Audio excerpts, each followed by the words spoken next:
I'm here to talk about food security. Also about the role of fringe farmland and that of the farmer. Population growth puts enormous pressure on natural resources. This is highly relevant at a city fringe where farming is undervalued due to housing needs. But we live and will continue to live in a highly uncertain world. There is climate change, soil degradation, loss of biodiversity. We need to be much smarter about how we use and value our fringe farmland. In my research, I want to answer three broad questions. One, why should we care?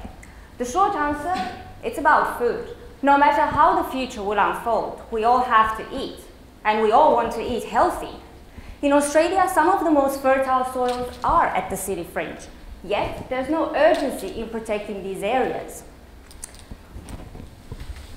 But do we allow for more dormitory suburbs, or do we want a more diverse landscape? In Greater Melbourne, agricultural output per hectare is 3 times greater than that of state's average, and it's all achieved by small-scale farming.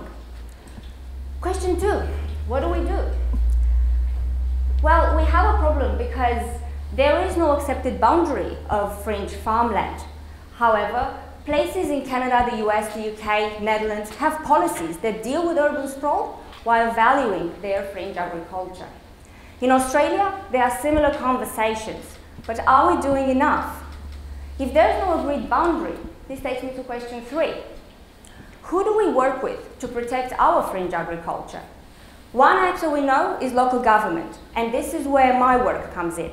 I work directly with a local council to provide them with evidence-based information on the future potential value of their local agriculture.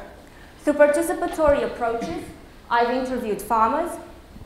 Through spatial analysis, I've modeled different agricultural crops under climate change conditions, and through the Sustainable Development Framework, I'm defining a new role for the fringe farmer, that of securing food production, maintaining agricultural traditions and landscapes, becoming stewards of the land, and improving their livelihoods.